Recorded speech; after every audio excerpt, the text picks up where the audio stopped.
it's Lori. Welcome back to my channel. Through the highs and lows, life as a type 1 diabetic. Today's episode is actually going to be a two-part series of the common misconceptions of type 1 diabetes. Give this video a like and subscribe to my channel and keep on watching. The first misconception is probably the biggest one that we deal with, and that is that age has something to do with your specific diagnosis. It's actually been discovered, I guess, that only about 50% of type 1s are children. That means that the other 50% must be adults. So you can't say that type 1 is for kids only. Just the same as you can't say that type 2 is adults only, but that's what the public seems to want to think. Another thing that we're really wanting to do is to get doctors to stop viewing these as age-related conditions, both of them, not just type 1. There are now two very simple tests that can be done on anybody who's diagnosed, and they shouldn't be something that the patient has to ask for later on or be done only when the treatment isn't working years down the road. And these are the C-peptide test that I kind of hinted on last video and the antibody test.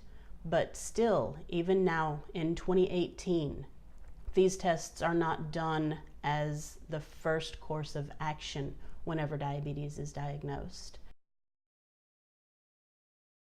The C-peptide test actually determines the amount of insulin the body produces. And so type 1s, because our immune system has attacked the insulin producing cells, our C-peptide test would be very, very low. And a type 2, since they are just insulin resistant, their body still produces insulin just fine. It just forgot what to do with it, I guess.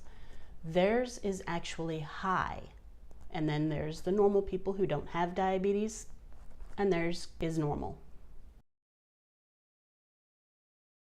And then the antibody test. This only indicates type 1, but because it is an autoimmune disease, that means that our immune system, for whatever reason, has decided that our beta cells, which again are the cells that produce insulin, they are an intruder, and for whatever reason, they have created antibodies to go out and attack our beta cells. And if you run the antibody test and it's positive, of course, that would mean that you are type 1.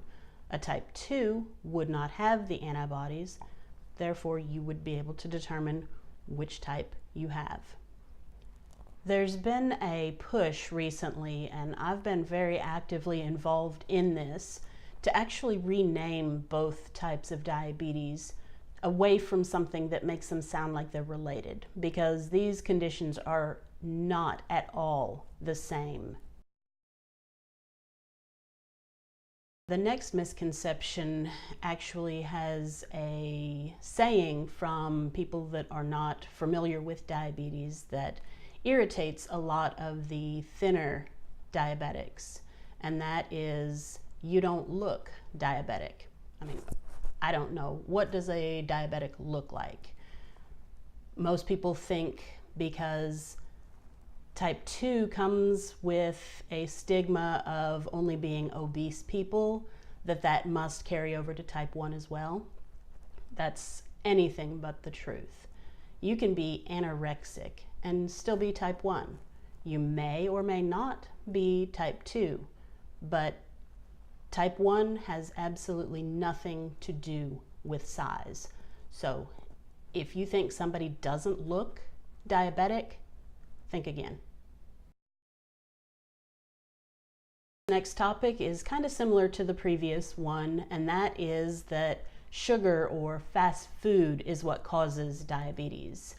And for type 1, that could not be farther from the truth. We did not cause our condition, and it really makes us mad when we're blamed for it. But The majority of type 2 diabetics didn't cause theirs either, because it's being obese that can increase the chances of getting type 2. It is not the sole cause at all. There are many thin type 2 diabetics, and what they ate had nothing to do with it. You can become obese eating absolutely healthy foods, but if you eat too much, you're going to be obese. So you can eat all kinds of sugar, but if you don't become obese, your chances of getting type 2 diabetes are no more than the average person. Case in point would be my 15-year-old son. He has really good genes. He can eat and eat and eat, and he does. He eats non-stop, and what he chooses, being 15, is not always the most healthy foods. But this kid is on the skinny side. So as far as type 2 diabetes goes, his chances are almost zero. But because I have type 1 diabetes, and my mom was also type 1 diabetic, even though he's skinny, he still does have a roughly 25% chance of becoming type 1 diabetic. But that's genes only, not what he's eating. Another misconception, and it's really out there for the evil people, is all these fake cures. You'll see them floating around on Facebook in all kinds of memes. I get all kinds of people attempting to join my group, swearing that for $39.95 they can sell us bark from the South Macedonian gummy bear tree or whatever, and it'll cure us. Are you kidding me?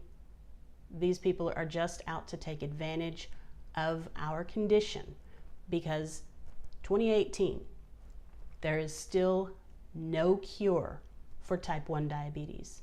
Even type 2 diabetes can't technically be cured. Those that were, or that it was brought on by weight, if they lose the weight, then they can put it into remission, but even then, it's only in remission. It's not cured. So that's it for this week. I apologize. The video's a little bit shorter than it was last week. Kind of like my hair. I got it cut Thursday. Anyway, to all of my diabetic friends, I hope you're able to avoid those highs and lows.